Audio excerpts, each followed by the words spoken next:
यह एक ऐसी फिल्म है जिसने वाकई में लोगों को डरा कर रख दिया था। यह इंडोनेशियाई हॉरर फिल्मों का शिखर है। शैतान के गुलाम, जिसे भूतिया घंटी भी कहा जाता है। रिलीज होते ही इसने सभी सिनेमाघरों में धूम मचा दी और बॉक्स ऑफिस की टॉप फिल्म बन गई। धन्यवाद एट नई के उन मासूम दोस्तों को जिन्होंने साथ में यह फिल्म देखी। कहानी शुरू होती है एक साथ लोगों के परिवार से। अन्ना की मां पहले एक प्रसिद्ध गायिका थीं, लेकिन 3 साल पहले अचानक एक हादसा हुआ जिससे वो बिस्तर पर ही पड़ गईं। पिता ने मां के इलाज के लिए अपनी सारी जमा पूंजी खर्च कर दी, लेकिन मां की तबीयत में कोई सुधार नहीं हुआ। बच्चे भी मां की देखभाल से कतराने लगे। मां को जब जरूरत होती तो वो हाथ में रखी घंटी बजाकर परिवार को बुलाती थीं। एक दिन घंटी हमेशा की तरह बजी। अन्ना को लगा मां को कुछ खाना है, लेकिन मां ने अचानक खाना गिरा दिया और पागलों की तरह घंटी बजाने लगीं। उनकी आंखें डर से फटी हुई थीं और वो छत की ओर देख रही थीं, जैसे कुछ अशुभ देख रही हों। अन्ना ने भी उस दिशा में देखा, लेकिन उसे कुछ नहीं दिखा। उसे लगा कि मां शायद मानसिक रूप से अस्थिर हो रही हैं, तो उसने ध्यान नहीं दिया। मां को सोता देख वो कमरे से चली गई। शाम को जब दूसरा बच्चा स्कूल से लौटा तो हमेशा की तरह मां के बाल संवारने गया, लेकिन बाल संवारते हुए उसने देखा कि मां के बाल गुच्छों में गिरने लगे। वो कुछ समझ पाता इससे पहले उसे लगा बाहर हवा तेज है, इसलिए खिड़की बंद करने गया। पीछे मुड़ा तो मां उसे ठंडी नजरों से घूर रही थीं। वो डर से कांप गया और तुरंत कमरे से बाहर चला गया। को जब यह सब पता चला तो उसे कुछ गड़बड़ लगी। अगले दिन उसने पिता से कहा कि यह घर छोड़ देना चाहिए, लेकिन पिता ने कोई जवाब नहीं दिया। रात को वो चुपचाप पत्नी के कमरे में गया और कुछ कहा जो अन्ना ने गलती से सुन लिया। वो समझ नहीं पाई कि पिता ऐसा क्यों कह रहे हैं, लेकिन पूछने की हिम्मत भी नहीं हुई। रात अन्ना की नींद घंटी की आवाज से टूटी। वो मां के कमरे में गई और देखा कि मां खिड़की के सामने खड़ी थीं। अन्ना को लगा मां की बीमारी ठीक हो गई है, लेकिन जैसे ही वो पास गई, फिर से घंटी की आवाज आई। पीछे मुड़कर देखा, मां तो बिस्तर पर लेटी थीं और घंटी बजा रही थीं। तो फिर खिड़की पर खड़ी औरत कौन थी? सौभाग्य से ये सिर्फ एक डरावना सपना था, लेकिन जब वो संभली भी नहीं थी, फिर से वही घंटी की आवाज सुनाई दी। इस बार भी वो मां के कमरे में गई और सब कुछ वैसा ही था जैसे सपने में था। उसने मां को पहचान लिया, लेकिन तभी मां उसकी गोद में गिर गईं और मर गईं। परिवार ने मां का अंतिम संस्कार किया। सोचा अब सब सामान्य हो जाएगा, लेकिन यह तो सिर्फ शुरुआत थी। उसी रात तीसरे नंबर के बेटे ने देखा कि कब्रिस्तान में एक रहस्यमय परछाई घूम रही है, और इधर दूसरे बेटे को फिर से घंटी की आवाज सुनाई दी, जबकि मां तो अब इस दुनिया में नहीं थी। वो डरते डरते मां के कमरे में गया, लाइट ऑन की तो देखा घंटी हवा में खुद ब खुद हिल रही थी और फिर जमीन पर गिर पड़ी। वो डर के मारे भागकर अपने कमरे में दुबक गया। अगली रात जब वो रेडियो सुन रहा था, रेडियो से घंटी की आवाज और किसी की फुसफुसाहट सुनाई दी। वो डर कर रेडियो बंद कर देता है, पर तभी उसके हाथ में अचानक मां की कंघी आ जाती है, जिससे वो पहले मां के बाल संवारता था, लेकिन जब लाइट जलाता है सब कुछ गायब हो जाता है, जैसे कुछ हुआ ही नहीं। और यह सब यहीं नहीं रुका। तीसरा और चौथा बेटा रात को बाथरूम जा रहे थे। रास्ते में मां की तस्वीर देखी, डरावनी लग रही थी, तो उन्होंने चादर लेकर उसे ढकने की कोशिश की, लेकिन जैसे ही चादर गिरती है वहां एक अजीब सी परछाई प्रकट हो जाती है। दोनों डर से भाग खड़े हुए। शोर सुनकर वहां पहुंची, लेकिन तस्वीर अब सामान्य दिख रही थी। अब सबको यकीन हो गया ये सब मां की आत्मा कर रही है। अगले दिन सुबह दूसरा बेटा मां की घंटी और कंघी लेकर कब्रिस्तान गया और उन्हें मां की कब्र में दफना दिया, उम्मीद में कि मां की आत्मा को शांति मिल जाएगी। इधर चर्च के अध्यक्ष का बेटा दाझुआंग अन्ना से मिला। उसने बताया कि उसने मां के अंतिम संस्कार में भूत देखा था, और वही भूत अन्ना के घर में भी देखा गया। उसने कहा कि अन्ना का परिवार उसके घर चले आए, क्योंकि उसके पिता एक पादरी हैं और उन्हें आत्माओं से निपटने का ज्ञान है। अन्ना ने यह कहकर मना कर दिया कि वो किसी अजनबी पुरुष के घर नहीं रह सकती। कुछ दिन बाद घर में वर्षों से बिस्तर पर पड़ी दादी अचानक चलने लगीं। यह बात बहुत अजीब थी। जब अन्ना घर लौटी तो देखा दादी, जो हमेशा व्हील चेयर पर रहती थीं, गायब थीं। वो तुरंत दूसरे बेटे को लेकर उन्हें ढूंढने निकलती है। तभी तीसरे बेटे की चीख सुनाई देती है।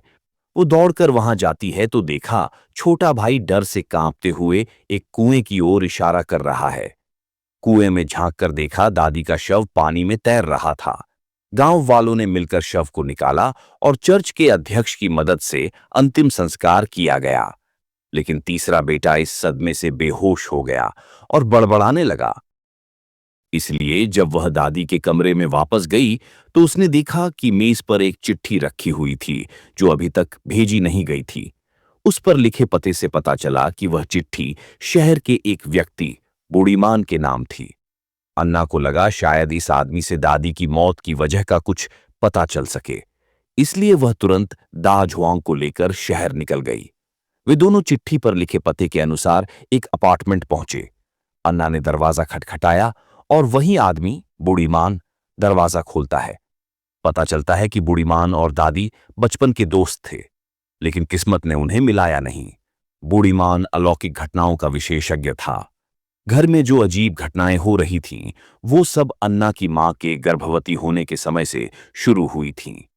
बूढ़ीमान ने बताया कि शादी के बाद अन्ना के माता पिता के कोई संतान नहीं हो रही थी। फिर पता नहीं उन्होंने किस देवता की पूजा की कि उनके 4 बच्चे हो गए।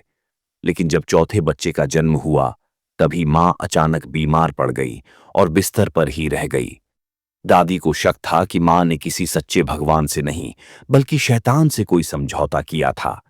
जाते समय बूढ़ी मां ने अन्ना को एक पत्रिका दी जिसमें उसकी लिखी एक लेख था जो शायद उनके परिवार की मदद कर सकता था। घर लौटने के बाद अन्ना और उसके दूसरे भाई ने वह लेख पढ़ना शुरू किया। उसमें एक शैतान को पूजने वाले गुप्त संगठन का जिक्र था। इस संगठन की महिलाएं जल्दी गर्भवती हो जाती थीं, लेकिन हर घर के सबसे छोटे बच्चे को 7 साल की उम्र में शैतान को बलि के रूप में देना होता था। मां ने बच्चों की बलि से बचाने के लिए हर बार एक बच्चे के 6 साल के होते ही अगला बच्चा जन्म दिया। लेकिन शैतान को यह धोखा लगा और वह नाराज हो गया। उसने मां को जीवन भर के लिए बिस्तर पर डाल दिया और उसकी प्रजनन क्षमता छीन ली। इस कारण चौथा बच्चा अब शैतान का लक्ष्य बन गया। सबसे डरावनी बात यह थी कि 3 दिन बाद वह बच्चे का 7वां जन्मदिन था। अगर लेख सही था तो उस दिन वह बच्चा जरूर पकड़ लिया जाएगा। अन्ना को इस पर यकीन नहीं हुआ, लेकिन फिर घर में अजीब घटनाएं होने लगीं। एक रात चौथा बच्चा शौचालय के लिए उठा, तभी किसी ने दरवाजा खटखटाया। जब उसने दरवाजा खोला तो सामने उसकी मृत मां खड़ी थी। डरकर वह भागा, लेकिन उसके कपड़े दीवार के लोहे के कांटे में अटक गए। सौभाग्य से यह केवल एक डरावना भ्रम निकला, लेकिन वह पूरी रात डिब्बे में दुबक कर सोया। उसी रात अन्ना दादी की आत्मा से प्रार्थना कर रही थी। उसे लगा जैसे कोई पीछे से उसे घूर रहा हो। जब उसने पलट कर देखा तो कुछ नहीं था, लेकिन जैसे ही उसने चैन की सांस ली, एक भूतिया परछाई प्रकट हो गई। अब इस घर में एक पल भी रुकना मुश्किल हो गया था। वे चारों भाई बहन डरकर अध्यक्ष के घर में शरण लेने चले गए। अगली सुबह बूढ़ी मान ने फोन किया कि अन्ना को तुरंत आना चाहिए, लेकिन वह भाइयों की देखभाल में व्यस्त थी। इसलिए दाझुआंग खुद चला गया, पर वह लौटकर नहीं आया। बूढ़ीमान ने उसे एक जरूरी चिट्ठी दी जिसे वह अन्ना को सौंपना चाहता था। दाझुआंग तुरंत लौटने लगा, लेकिन रास्ते में अचानक एक परछाई सामने आ गई। उसे बचाते हुए वह मारा गया। जब उसका शव घर लाया गया तो वह चिट्ठी भी वहीं गिर गई। अन्ना ने वह चिट्ठी उठाई, लेकिन उस रात तक उसे नहीं खोला। रात को खिड़की बंद करते समय उसने दाझुआंग को खड़ा देखा। जब वह खिड़की बंद करने लगी तो एक अदृश्य शक्ति ने उसका हाथ पकड़ लिया। सौभाग्य से उसका भाई समय पर आ गया और उसे बचा लिया। इसी बीच काम पर गया हुआ है। पिता भी लौट आया। सब उसके साथ घर चले गए, लेकिन डरावनी घटनाएं बंद नहीं हुईं। दूसरा भाई चौथे को लेकर शौचालय गया, तभी दरवाजा अपने आप बंद हो गया। जब पिता ने दरवाजा तोड़ा तब तक चौथा बच्चा कुएं में गिर चुका था। पिता तुरंत कूद गया और उसे बचा लाया। जब वे सभी हॉल में लौटने लगे तो देखा बाहर कुछ पंथी खड़े हैं जो उस बच्चे को लेने आए हैं। दरवाजा बंद किया गया, लेकिन तभी दादी की व्हीलचेयर अपने आप चलने लगी और किसी को जोर से टकरा गई। एक अदृश्य शक्ति ने पूरे घर को हिलाकर रख दिया। पिता और दो बेटे अंदर भागे, लेकिन दरवाजे खुद ब खुद बंद हो गए और उन्हें बंद कर दिया। दूसरी ओर घर का मुख्य द्वार भूतों ने तोड़ दिया। तीसरा भाई किसी खंभे के पीछे छिप गया, लेकिन चौथा भाग्यशाली नहीं रहा, उसे दरवाजे के पास खड़े भूत ने पकड़ लिया। तीसरे भाई ने डर को मात देते हुए उसे वापस खींच लिया। बुरी शक्ति कुछ समय के लिए हट गई और दरवाजा खुल गया।